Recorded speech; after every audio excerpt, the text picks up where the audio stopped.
Show में हम आपको बताएंगे विदेशी बाजार में इन्वेस्टमेंट प्लानिंग कैसे करें, कौन से इंटरनेशनल फंड आपके लिए अच्छे हैं और विदेश में निवेश पर क्या है टैक्स के नियम। हमारे साथ दो खास एक्सपर्ट्स हैं, उनसे चर्चा की शुरुआत करते हैं। फिनफिक्स की फाउंडर प्रबलीन बाजपेयी और मनी फ्रंट के सीईओ मोहित गंग हमारे साथ हैं। प्रबलीन और मोहित, आप दोनों का बहुत स्वागत करते हैं आज के इस खास कार्यक्रम में।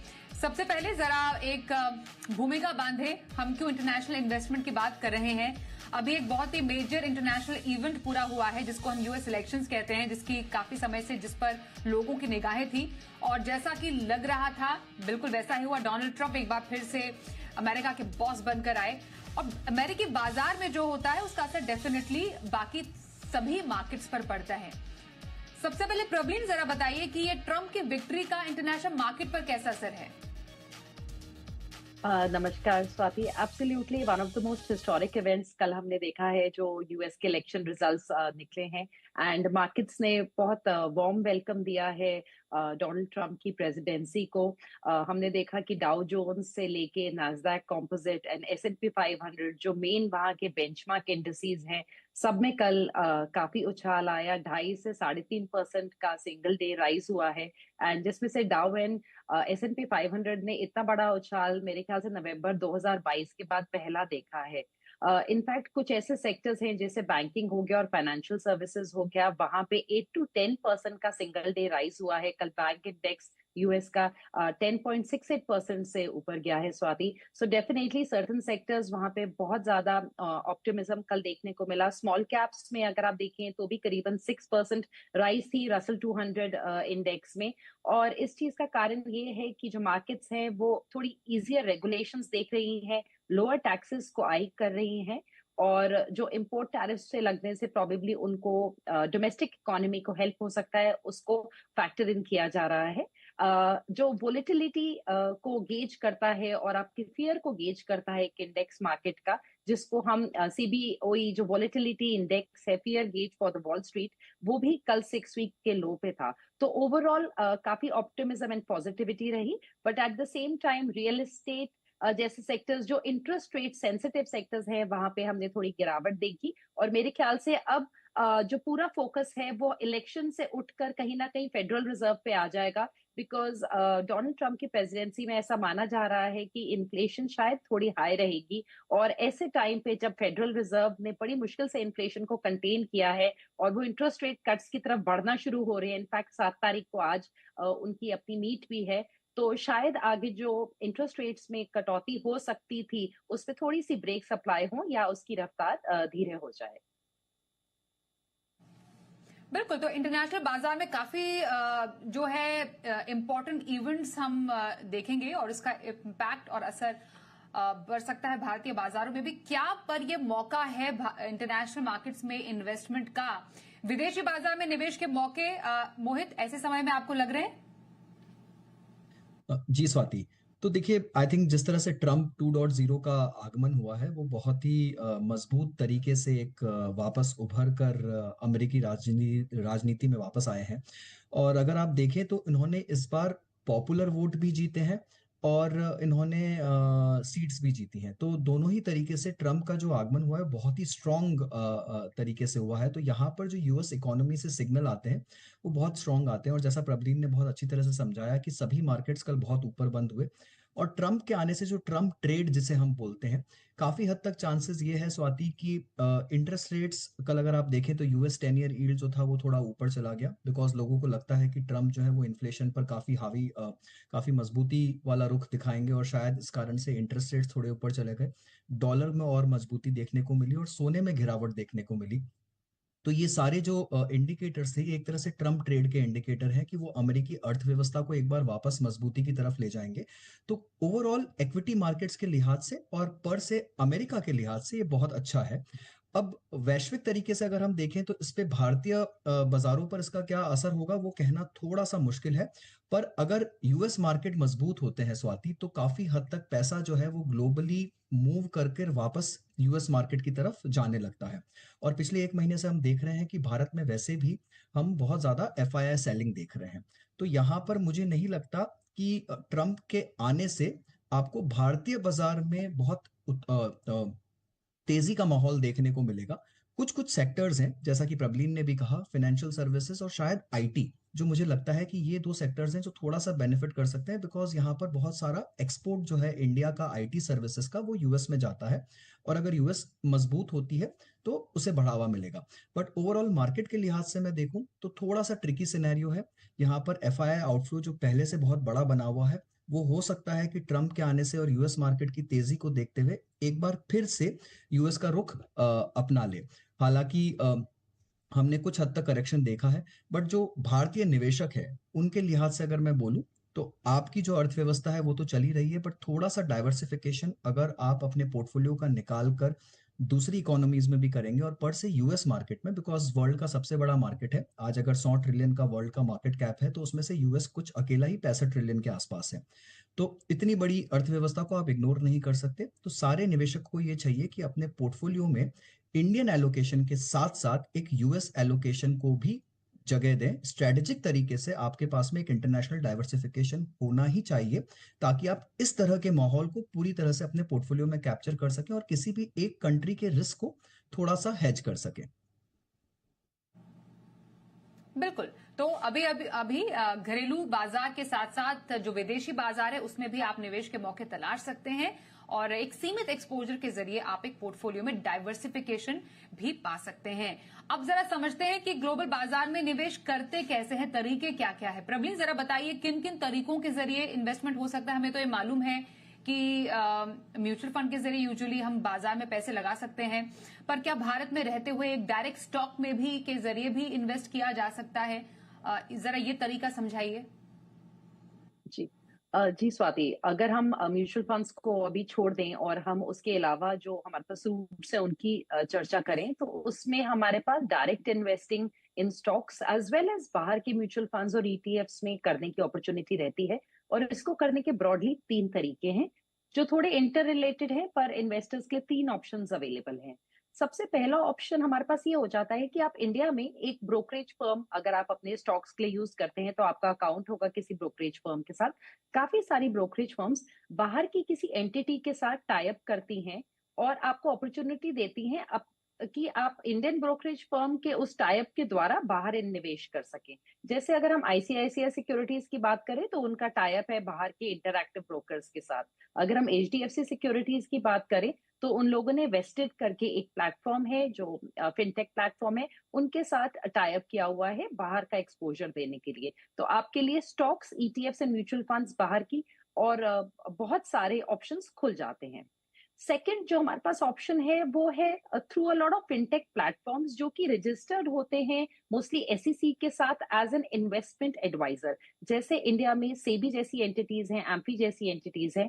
बाहर यूएस में हमारे पास सिक्योरिटीज एक्सचेंज बोर्ड ऑफ हमारे पास सिक्योरिटीज एक्सचेंज कमीशन है, जिसके साथ ये इन्वेस्टमेंट एडवाइजर्स की तरह इम्पैनल्ड होते हैं और हमें अपॉर्चुनिटी देते हैं कि हम बाहर पैसा लगाएं। इनमें कुछ जो नाम जो पॉपुलर हैं वो है वेस्टेड, वो आगे जो ब्रोकरेज फर्म है वीएफ सिक्योरिटीज उनके साथ टाई अप करता है। फिर आईएनडी मनी है, विनवेस्टा है। ये सारे डिफरेंट बाहर की फिनरा के साथ रजिस्टर्ड जो ब्रोकरेज हाउसेस हैं, जैसे कि अल्पाका सिक्योरिटीज हो गया, ड्राइव वेल्थ हो गया, इनके साथ टाई अप करके आपको अपॉर्चुनिटी देते हैं। ये जो सेकंड तरीका है स्वाति पैसा लगाने का, ये ज्यादातर ऐप बेस्ड है, यानी कि आपका पर्सन टू पर्सन इंटरेक्शन यहाँ पे नहीं होगा। आपने ऐप डाउनलोड किया और आपके उसके थ्रू निवेश।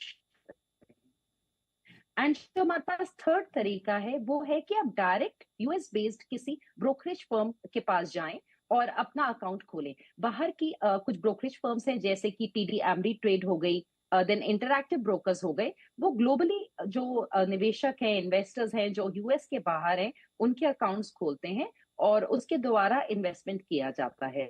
बट इन तीनों तरीकों में जिसमें हमें जो कुछ कॉमनैलिटीज है, सबसे पहले वो ये है कि ये तीनों आपके एलआरएस रूट के अंडर आते हैं, यानी कि लिबरलाइज्ड रेमिटेंस स्कीम जो 2004 में शुरू हुई थी। यानी कि आप एक साल में करीबन $2.5 लाख इंडिया के बाहर इन तीनों रूट्स में से कोई भी यूज करेंगे, भेज के निवेश कर सकते हैं।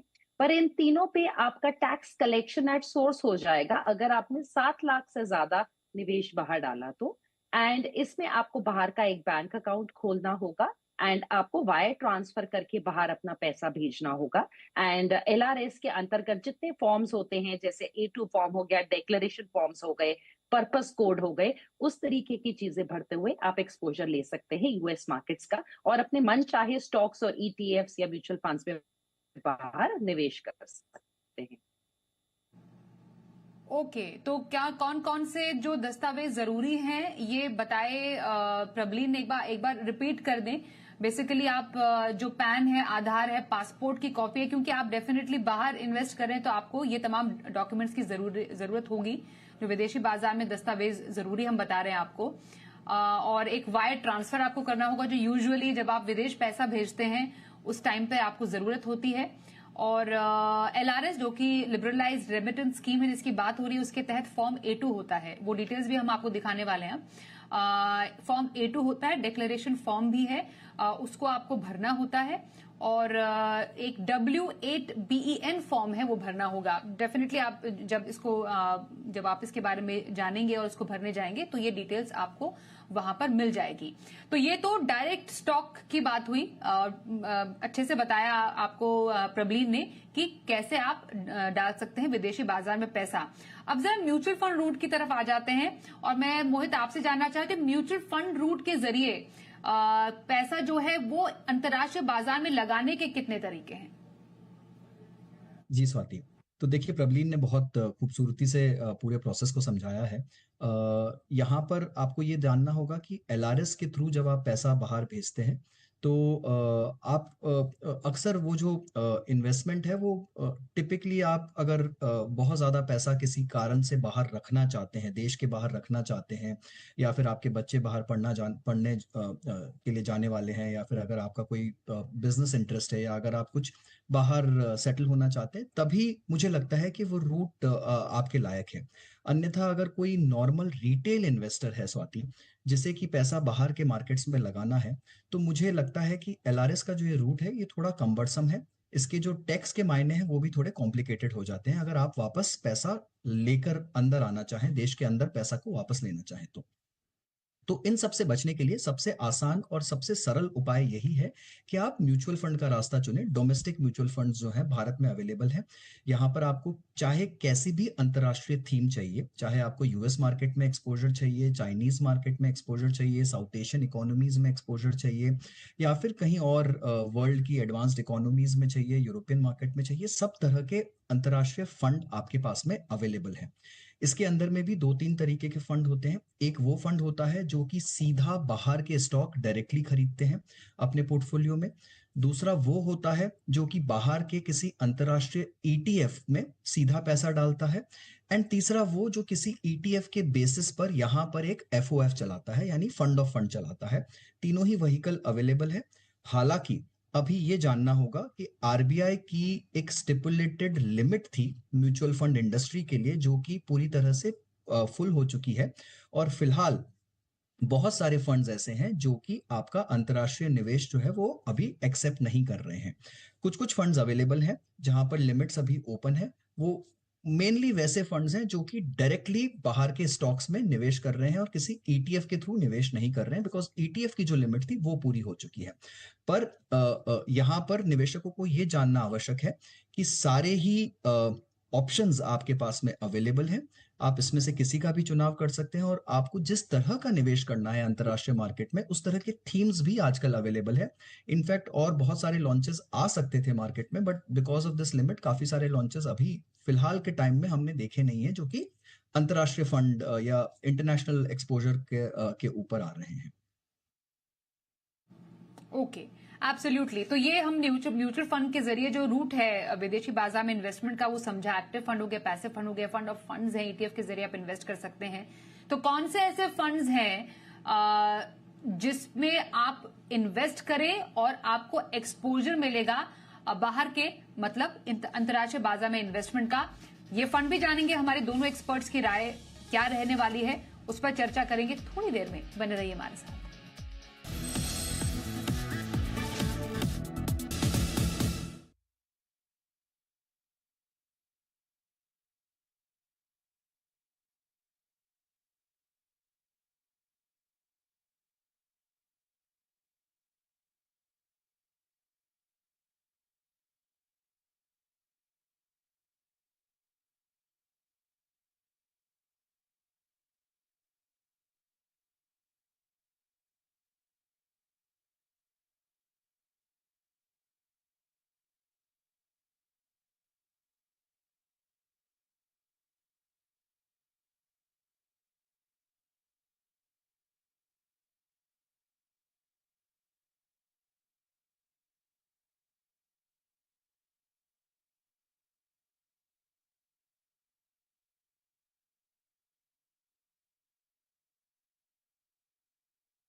तो विदेशी बाजार में निवेश क्या है सही मौका, कौन से फंड्स हैं जिसके जरिए आप विदेशी बाजार में निवेश कर सकते हैं, अपने पोर्टफोलियो को कर सकते हैं डाइवर्सिफाई, इस पर अब करते हैं बात। प्रवीण बाजपेयी और मोहित गांग हमारे साथ हैं, उनसे जानते हैं उनके पसंदीदा फंड्स। प्रवीण, कौन से ऐसे फंड्स हैं जो कि एट द मोमेंट अभी आपको इंटरनेशनल मार्केट का एक्सपोजर दे सकते हैं और आपको लगता है कि ऐसे फंड्स को अभी पोर्टफोलियो में शामिल करने का सही मौका है? जी स्वाति, जैसे अभी मोहित ने बहुत अच्छे से एक्सप्लेन किया कि हमारे पास बहुत सारे ऑप्शंस हैं with in the mutual fund industry जहां से हम इन्वेस्ट कर सकते हैं, बट सैडली स्वाति इस टाइम पे रिस्ट्रिक्शंस इतनी लगी हुई हैं इंडस्ट्री पे कि हमारे पास बहुत कम ऑप्शंस बचे हैं बाहर निवेश करने के, स्पेशली यूएस मार्केट्स या जो हमारे पास एक्सपोजर के तरीके हैं चाइना मार्केट्स, यूएस मार्केट्स में, और हमारी जो लिमिट है वो ऑलमोस्ट ब्रीच हो रही है। कुछ फंड्स हैं जो ओपन हैं, और जो ओपन हमारे पास फंड्स हैं उनमें से मेरे ख्याल से मेरी चॉइसेस रहेंगी कि हम बाहर का पैसिव स्ट्रैटेजी चुने यूएस मार्केट्स में पैसा लगाने के लिए, जो कि वर्ल्ड की लार्जेस्ट इकोनॉमी है, 1/4 जो ग्लोबल मार्केट्स को डोमिनेट करती है। तो मेरे ख्याल से नास्डैक 100 का एफओएफ या फिर ईटीएफ निवेशक चुन सकते हैं, उसमें एक एसआईपी लगा सकते हैं। मोतीलाल अभी भी ऑप्शन दे रहा है कि उनका वो फंड खुला हुआ है। उसके साथ S&P 500 का ऑप्शन है। नास्डैक में हम देखते हैं कि बैंकिंग इज नॉट अवेलेबल, वहां पे बैंकिंग और फाइनेंशियल सर्विसेज को नहीं केटर किया जा सकता है, ना ही ऑयल एंड गैस को, जो आपको ऑप्शंस S&P 500 में मिल जाते हैं। तो मेरी चॉइस होगी कि आप पैसिव स्ट्रैटेजी चुने इंडिया के बाहर पैसा लगाने की। तो आप बाहर के, जैसे इंडिया में हम बोलते हैं आप 50-50 में पैसा लगाइए, ब्रॉडर बेंचमार्क्स में पैसा लगाइए, वैसे ही मेरे ख्याल से बाहर के जो ये बेंचमार्क इंडिसेस हैं, ये एक अच्छी चॉइस रहेगी शुरुआत करने के लिए। ओके, तो ये कुछ फंड्स हैं जिसके जरिए आप अंतर्राष्ट्रीय बाजार में एक्सपोजर ले सकते हैं। और मोहित, आपके फंड रिकमेंडेशंस में कुछ अलग है इसमें से? स्वाति, मैं पूरी तरह से प्रबलीन से अग्री करता हूँ। यहाँ पर फर्स्ट चॉइस मेरी भी वही रहेगी कि आप एक पैसिव स्ट्रेटेजी जो कि पूरे यूएस मार्केट को रिप्रेजेंट करता है, या तो नैस्डैक इंडेक्स फंड या फिर S&P इंडेक्स फंड। एंड अगर हम ट्रम्प ट्रेड की बात कर रहे हैं स्वाति, तो यहाँ पर मुझे लगता है कि ट्रम्प एडमिनिस्ट्रेशन में बहुत ज्यादा फोकस ऑयल एंड गैस पे भी रहेगा, बिकॉज काफी जगह उन्होंने ये बोला है कि वो अमेरिका को ऑयल प्रोडक्शन में आत्मनिर्भर बनाना चाहते हैं। तो मुझे लगता है कि एक S&P 500 का जो इंडेक्स है, जो कि मोतीलाल फंड हाउस में अभी भी SIP का ऑप्शन ओपन है, वहां के थ्रू आप कर सकते हैं। अगर आपको active managed US blue chip में इन्वेस्ट करना है, तो ICICI focused US blue chip fund है, जहां पर भी शायद अभी निवेश की सीमा ओपन है, आप उसको देख सकते हैं। और एक फंड है स्वाति जो मुझे काफी अच्छा लगता है, अगर आपको टेक्नोलॉजी स्पेसिफिक यूएस मार्केट में निवेश करना है, तो ईडलवाइज यूएस टेक्नोलॉजी फंड है, जो कि ऑफशोर में JP मॉर्गन चलाता है ये स्ट्रैटेजी, जिसको ईडलवाइज इंडिया में फंड ऑफ फंड करके आपके लिए मुहैया कराता है। तो वो फंड भी मुझे काफी अच्छा लगता है। तो ये तो हो गए यूएस मार्केट के ऑप्शन। एक और फंड जो फिलहाल ओपन है वो है DSP ग्लोबल इनोवेशन फंड। यहाँ पर आपको काफी हद तक यूएस का एक्सपोजर मिलता है, but because the theme is global, यहाँ पर आपको वैश्विक तरीके से जो भी कुछ इनोवेटिव नए सेक्टर्स हैं या डिजिटल क्षेत्र में जो भी कुछ नया हो रहा है दुनिया में, उसे भी कैप्चर करने का एक मौका मिल सकता है। वन लास्ट ऑप्शन, पर डिस्क्लेमर के साथ कि ये हाई रिस्क ऑप्शन है, प्लीज पहले अपने एडवाइजर और अपने सलाहकार से बात कर कर ही इस ऑप्शन को लागू करिएगा। अगर आपके पोर्टफोलियो में ये रीजनेबल एलोकेशन आप इसमें बनाना चाहते हैं, तो ईडलवाइज का एक ग्रेटर चाइना फंड है स्वाति। अगर किसी को चाइना ट्रेड करना है या किसी को चाइना, हांगकांग, ताइवान मार्केट्स को ट्रेड करना है, तो अगेन JP मॉर्गन की ही ये स्ट्रैटेजी है जो कि वो ये फंड चलाते हैं, and it's a fantastic fund. अगर किसी को लगता है कि चाइना मार्केट जो कि पिछले 2-3 सालों से अंडर परफॉर्म कर रहा है रेगुलरली, वहां पर अगर किसी को लगता है कि फंडामेंटल रीजंस या वैल्यूएशंस में वो अट्रैक्टिव लग रहा है, तो ये एक हाई रिस्क स्ट्रेटेजी हो सकती है। आप इसको भी ट्राई कर सकते हैं थ्रू ईडलवाइज। ओके। और टैक्सेशन के लिहाज से LRS, क्योंकि मैक्सिमम LRS के तहत जो ओवरसीज इन्वेस्टमेंट आता है, पर जो हम इक्विटी जैसे टैक्सेशन होती है, वैसे इंटरनेशनल फंड्स पे भी टैक्सेशन लगता है। प्रवीण, एक बार उसको एक्सप्लेन करेंगे? जी, स्वाति, एक्चुअली जब हम टैक्सेशन की बात करते हैं, जो LRS रूट है, जैसे थोड़ी देर पहले मोहित ने बोला, वो ज्यादा कम्बसम है, वहाँ कुछ चीजों का हमें ध्यान रखने की जरूरत है। नंबर वन, जब हम LRS करते हैं तो ये जो रूट है इसमें हमारा टैक्स कलेक्शन एट सोर्स ही हो जाएगा। यानी कि अगर आपने 7 लाख से अधिक पैसा बाहर भेजा निवेश करने के लिए, तो उसका 20% आपका ऑलरेडी इनकम टैक्स डिपार्टमेंट के पास एक तरीके से जमा हो जाएगा। एंड आपने 100 रुपए लगाए तो आपके 80 रुपए का ही निवेश बाहर हुआ है। तो 7 लाख के ऊपर पहले तो आपको ये देखना है कि आपकी लिमिट अगर क्रॉस हो रही है तो आपको यहाँ टैक्स कलेक्शन ऑलरेडी हो जाएगा। सेकंड, यहाँ पे एक इंपॉर्टेंट चीज हो जाती है कि जब आप LRS के तहत बाहर निवेश करें तो स्वाति इन इन्वेस्टमेंट्स को अपने फॉरेन एसेट्स को सेपरेटली अपने इनकम टैक्स रिटर्न में साल के एंड में जब आप अपनी टैक्स फाइलिंग करते हैं दिखाना बहुत आवश्यक है। अगर आप म्यूचुअल फंड के थ्रू कितना भी पैसा लगाएं, किसी भी फंड में जो बाहर पैसा लगा रहा है, आपको कोई सेपरेट डिक्लेरेशन करने की जरूरत नहीं है, ना ही आपका TCS डिडक्ट हो रहा है। पर आपको फॉरेन एसेट्स LRS के अंदर डेफिनेटली दिखाने हैं, वरना आपके ऊपर इनकम टैक्स डिपार्टमेंट पेनल्टी डाल सकता है। तो ये 2 चीजें सबसे ज्यादा इंपॉर्टेंट है। जहां तक टैक्सेशन की बात है, जो हम नॉर्मल अपने गेन्स पे टैक्स देते हैं, वहां पे 2 साल से अंदर हमने म्यूचुअल फंड्स या फिर अपने डायरेक्ट स्टॉक्स या जो हमने डायरेक्टली ETFs या म्यूचुअल फंड्स में पैसा लगाया है, वहां से कुछ भी रिडेम्पशन किया तो वो हमारे टैक्सेबल इनकम में जुड़ जाएगा। और अगर हमने 2 साल का समय क्रॉस कर लिया तो हमारी टैक्सेशन 12.5% पे हो जाएगी। तो वहां पे pretty much simple, but LRS के अंदर जो मैंने 2 पॉइंट्स पहले बोले, मेरे ख्याल से वो बहुत इंपॉर्टेंट है और बहुत सारे निवेशक कई बार अनअवेयर होते हैं ना, आगे चल के उनके ऊपर IT से कोई पेनल्टीज आ सकती हैं उस चीज के चलते। राइट, बिल्कुल। तो ये आपके लिए रहा इंटरनेशनल निवेश पर टैक्स के नियम जो हमने समझे। लास्ट पॉइंट वेरी क्विकली मोहित, कितना इन्वेस्टमेंट एक्सपोजर रखना चाहिए किसी को अपने पोर्टफोलियो में? डाइवर्सिफिकेशन तो ठीक है, आपको ओवर डाइवर्सिफाइड भी नहीं होना है, तो लगभग कितना परसेंटेज पोर्टफोलियो में रखें? स्वाति देखिए, ये हर किसी के रिस्क प्रोफाइल पर पूरी तरह से निर्भर करेगा, बट मुझे लगता है किसी भी पोर्टफोलियो में 10 से 15% allocation as a good country hedge, as a good currency hedge also होना ही चाहिए इंटरनेशनल फंड्स में। और उसके बाद अगर आप टैक्टिकली चाहें तो इसे 20% तक भी ले जा सकते हैं, बट उससे अधिक मात्रा में नहीं जाए तो अच्छा है।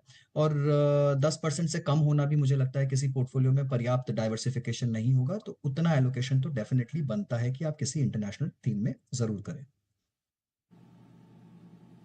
बिल्कुल, तो ये है अच्छा मौका इंटरनेशनल एक्सपोजर का। तरीके क्या हैं, कैसे करें, टैक्सेशन क्या लगता है, इन तमाम बातों पर आज हमने चर्चा की। Thank you so much Prableen और मोहित इस चर्चा में हमारे साथ शामिल होने के लिए। एक ब्रेक का भी वक्त हो गया है, पर खबरें आगे जारी रहेंगी। देखते रहिए जी बिजनेस।